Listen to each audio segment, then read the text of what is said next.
Welcome! We're on episode 2 of our Pita Cash podcast where we talk about financial awareness, responsible borrowing, at practical tips para makagawa ng mas maayos na financial decisions. So sa episode 1, we learned about a glimpse of Pita Cash background and learned more about the smart borrowing basics. Now naman, mag-move forward tayo kung ano ba talaga ang mga dapat asahan ng mga borrower sa isang legit na loan app.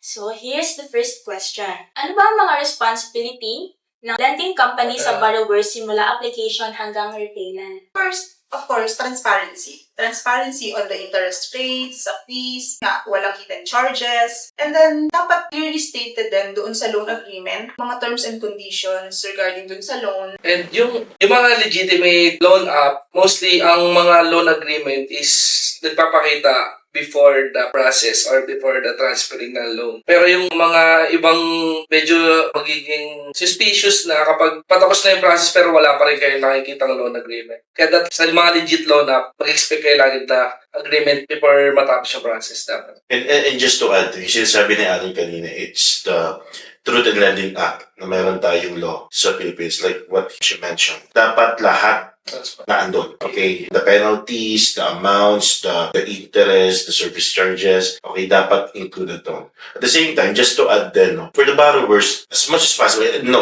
hindi as much as possible, laging ugaliin ng mga clients natin na before nila makuha yung loan proceeds or yung disbursements, basahin ang terms and condition, ang loan agreement, or any kind of contracts na binibigay ng mga financial or banking institutions. Kasi ang ugali kasi ng mga Filipino, kapag nakita nila na ito na, approve na yung loan ko, hindi na nila binabase. Ngayon, once na maging default na sila or mag-pass due na yung accounts nila, nagugulat sila bakit ganito kalaki yung babayaran ko, saan nanggaling yung penalties. Akala kasi nila once na mag-pass due sila, ang sasabihin lang, minsan may mga kliyente kami ang sasabihin ng client, ano mag-pass due ko, ang inutang ko lang naman sa inyo 1,500. So ang ibabalik ko lang sa inyo is 1,500. So it only means na hindi aware yung mga clients na ito doon sa content ng kontrata na inagrihan nila before i-disperse yung loan. So, very important for the clients to check, to read, okay, to verify yung mga content or yung nilalaman ng loan agreement and terms and conditions. So ano ba kasi dapat ang maramdaman o maranasan ng borrower kapag nakikipag-transact sila sa isang legit na loan app? Dapat safe and secured yung maramdaman nila. Secured in a sense na yung transaction na gagawin nila is sa isang legitimate and registered na lending and financing company. Safe naman kasi syempre as lending and financing companies, we're dealing with collection of personal information. So, we make sure na yung mga information na yun are protected and also yung consent nila is lukuha na bago sila mag-disclose any information. Maramdaman. Una, kailangan natin malaman ano ba yung purpose kung bakit sila nangungutang. Okay, ibig sabihin may pinagdadaanan to. Majority ng clients namin, the reason kung bakit umutang ay may pangangailangan. Lagi ko sinasabi sa mga ahente, etong mga nangungutang na ito, mga tao to, ibig sabihin, lumapit sila sa Pita Cash kasi may pangangailangan. At as much as possible, hindi sila dapat makaramdam ng anumang klaseng harassment. The purpose, especially for the collection team, the purpose of the collection team is to empathize with the client. That's very important. Na parang ilalagay mo yung sarili mo as agent, ilalagay mo yung sarili mo dun sa posisyon ng kliyente. Okay, so as much as possible, the way we approach ito mga client na ito is with respect, with assurance na naiintindihan namin. Pero hindi nagtatapos yan doon. Doon naiintindihan natin yung pinagdadaanan ng client. At the end of the day, si kliyente merong responsibility sa Pita Cash or kanino mang pinagkakautangan. Lagi tayong babalik again doon sa terms and condition or sa loan agreement. Pag sinabi ng client na nagkasakit ako, it doesn't mean na hindi na siya magbabayad ng utang niya. Okay? Kasi hindi naman siya part ng loan agreement. Still na andun pa rin. But then again, parang magbibigay lang tayo ng leeway para at least kahit pa paano may mga pagkakataon na ma-postpone na bayaran ng client yung kabuuan ng utang niya.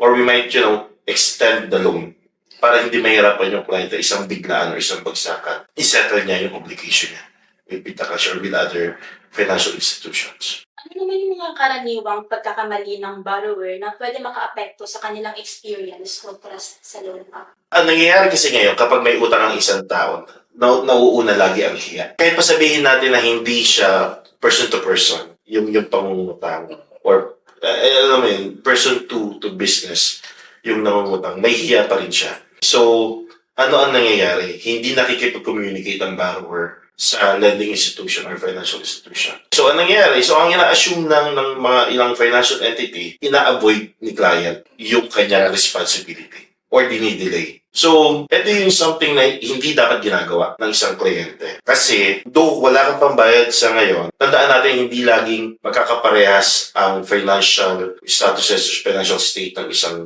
tao. Okay, possible na ngayon wala siya pambayad, pero kinabukasan meron. So, ang very important is makipag-communicate ang client kay financial entity. Kasi possible na merong available na payment program ang isang financial entity to postpone yung payment na yun.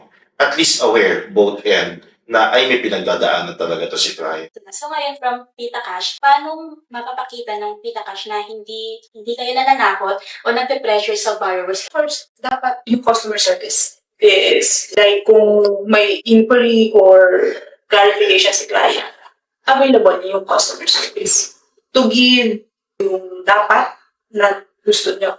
Concern. Para dun sa concern na. And not only that, but also to act doon sa kung ano man yung request or clarification client. Ano ang halimbawa ng good practice ng legit company na pwedeng i-expect ng bawat borrowers? Ang dapat i-expect ng borrower sa mga good or legit loan app is before the app kumuha ng information is they always ask for their consent. Indicated dyan sa terms and condition, i-indicate muna kung ano yung purpose ng pagkuha ng mga information and kung saan lang ito gagamitin. Isa yun sa good practice ng mga legitimate loan app. Another thing, yung pag-follow ng isang financial institution sa fair debt collection practices. So for me, that's number one.